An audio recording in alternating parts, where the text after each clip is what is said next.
What if I told you there's a new MacBook Pro that packs the power of a high-end desktop workstation into a thin and light laptop form factor?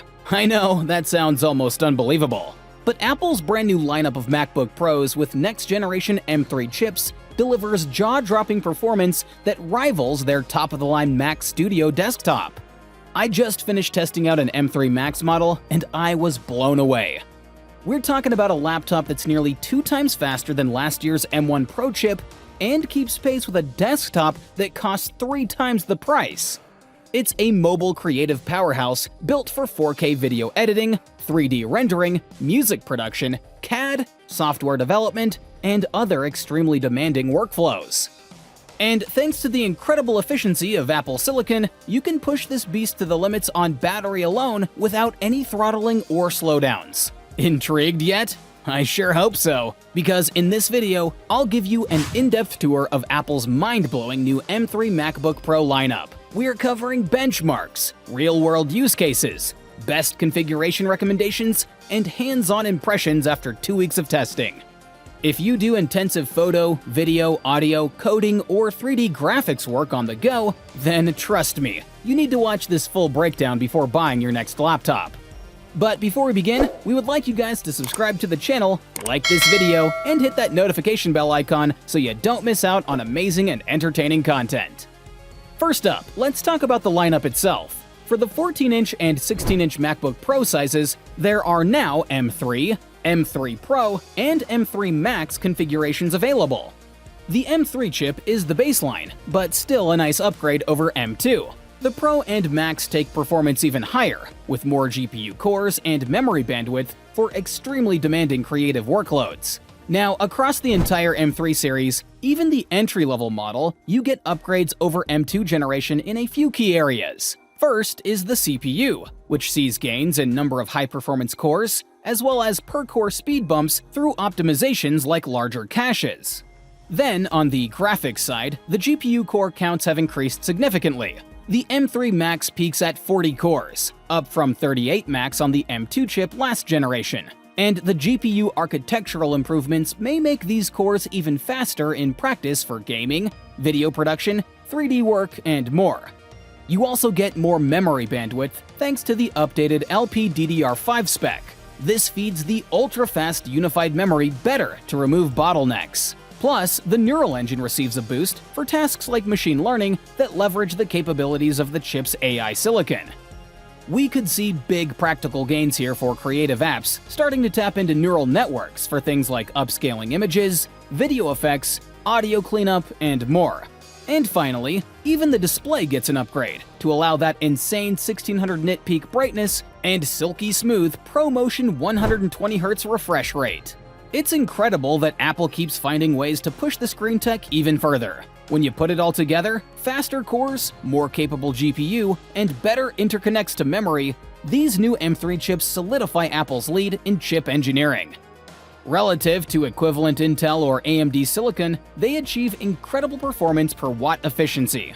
That shows in very tangible ways for real-world use. The ability to run full tilt on battery with no throttling is a game-changer for fieldwork. And staying silent due to less waste heat means less fan noise distraction. Now, let's talk about how exactly Apple has segmented the M3 lineup.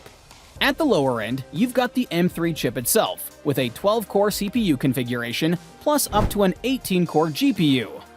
Still very capable. Stepping up, the M3 Pro CPU goes up to 14 cores, plus has GPU options spanning from 18 up to 30 cores. So more graphics horsepower. And finally, the Elite M3 Max tops out at 16 high-performance CPU cores, plus the Max 40-core GPU. It can also be configured with up to a whopping 128 GB of unified memory, twice the RAM of any prior generation. No matter which tier you choose, even the base M3 is going to smoke the M2 and M1 generations thanks to those architectural improvements. But reaching for that Pro or Max will better future-proof you for years, especially as creative software continue to add more GPU-accelerated features like AI enhancements. It's amazing how far these laptops have come. Performance is now touching the realm of high-end desktop workstations. Pricing and configuration options. Alright, let's go through all the pricing and configuration specifics in more detail so you really understand your options. As a reminder, there are two sizes, the 14-inch and 16-inch MacBook Pro. Within each, you've got baseline M3, mid-tier M3 Pro, and top-end M3 Max processor options. Now, for the 14-inch model, pricing starts at $1,999 for the entry-level M3 chip, 16GB unified memory, and 512GB SSD config. From there, you can upgrade processor, memory, storage, and a few other tweaks. If you max out absolutely everything, M3 Max chip, 128GB of RAM, 8TB SSD, you land at a staggering $5,899. For the 16-inch models, the pricing is similar but starts a little higher and can be configured even more ridiculously. So again, the baseline 16-inch with M3 chip, 16GB memory, and 512GB SSD retails for $2,499. Very similar to the 14-inch, just with that larger screen. And when fully maxed out, M3 Max, 128GB RAM, 8TB SSD, you hit an eye-watering $7,199 price tag. That's a ton of cash. Now, realistically, either size with the M3 Max chip, 64GB memory, and 2TB storage lands in the $4,000 to $4,500 range. And an M3 Pro chip with 32GB of memory and 1TB storage trims it down to around $3,000 to $3,500 or so. I think that mid-range Pro configuration probably hits the best balance for future-proofing without going overkill. The everyday GPU and CPU gains of the Max won't make a huge difference for most people. But you could also save some money and still get great performance with the base M3 chip as well, if you don't need quite as much processing power. It all depends on your specific workload. If you really push the limits with 8K video production, 3D rendering, giant code compiles, multiple VMs, etc., then maybe that M3 Max makes sense. For lighter photo editing, music creation, average development tasks, etc., the baseline M3 delivers plenty already though. No matter which you pick, these do command premium pricing, so make sure to calculate out the total investment, especially if you need add-ons like Apple Care, dongles, a monitor, external storage, etc. It all adds up pretty quick. But look at it as an investment that should last you at least 5 years of heavy daily use. Alright, let's shift gears and talk benchmarks. The performance gains on these new M3 models are seriously impressive. Both my synthetic benchmarks and real-world tests showed major improvements over M2 and big time savings for demanding creative work. For example, in Cinebench CPU rendering, we're looking at around 15% single-core speed boosts thanks to higher clock speeds and architecture tweaks. But for multi-core, the gains are even bigger thanks to having more high-performance cores, up to 16 on the M3 Max from 12 Max on the M2. Then, on the GPU tests, the 40-core M3 Max scored almost 75% higher than the 38-core M2. A massive improvement, generation over generation. Now, in real-world use, I tried stress testing with Lightroom and Photoshop, using the latest AI features that you'd typically leverage for photo and video production workflows. And again, compared to my M1 Pro system, the M3 Max exports finished 2 times as fast. Massive time savings that really add up. In fact, the M3 Max kept pace nearly as fast as Apple's beastly Mac Studio desktop with M2 Ultra 32-core CPU and 76-core GPU. So in just 2 years, we've gone from M1 performance to now matching the Mac Studio overkill machine. And thanks to the extreme power efficiency, these laptops sustain full speed whether plugged into AC power or running off battery. Most Windows rivals throttle way down when on battery to preserve runtime, but not the case here. The efficiency of Apple's silicon means no compromise required. So clearly, these latest M3 brains demonstrate immense strides ahead of last generation. But also consider upcoming software growth. Creative apps are leveraging GPU and neural acceleration more than ever. Are features predicted on GPU muscle for snappy performance? That's a big reason why I recommend the higher-tier M3 Pro or Max chips, even if you don't need the extra oomph right now. It does fantastic future-proofing with room to grow. Standout features. There's a lot to like about these new Pro notebooks. But what are some of the most exciting capabilities unlocked by this generation? Well, first off, the new Liquid Retina XDR display can hit a blistering 1600 nits peak brightness along with smooth 120Hz refresh. It's incredibly vibrant and lifelike. Hands down, one of the best laptop screens money can buy. Then, for graphics, gaming, and immersive tech, whether VR, AR, or next-gen games, the beefed-up GPU architecture with hardware ray tracing and mesh shading should provide a big boost. I'm eager to see developers take advantage of this new muscle, especially for bleeding-edge areas like machine learning and neural rendering that lean heavily on the GPU. Oh, and I'd be remiss not to mention the new space black color option. I love the subtle fingerprint resistance, thanks to an updated finish. Looks incredibly slick in person. Downsides and room for improvement.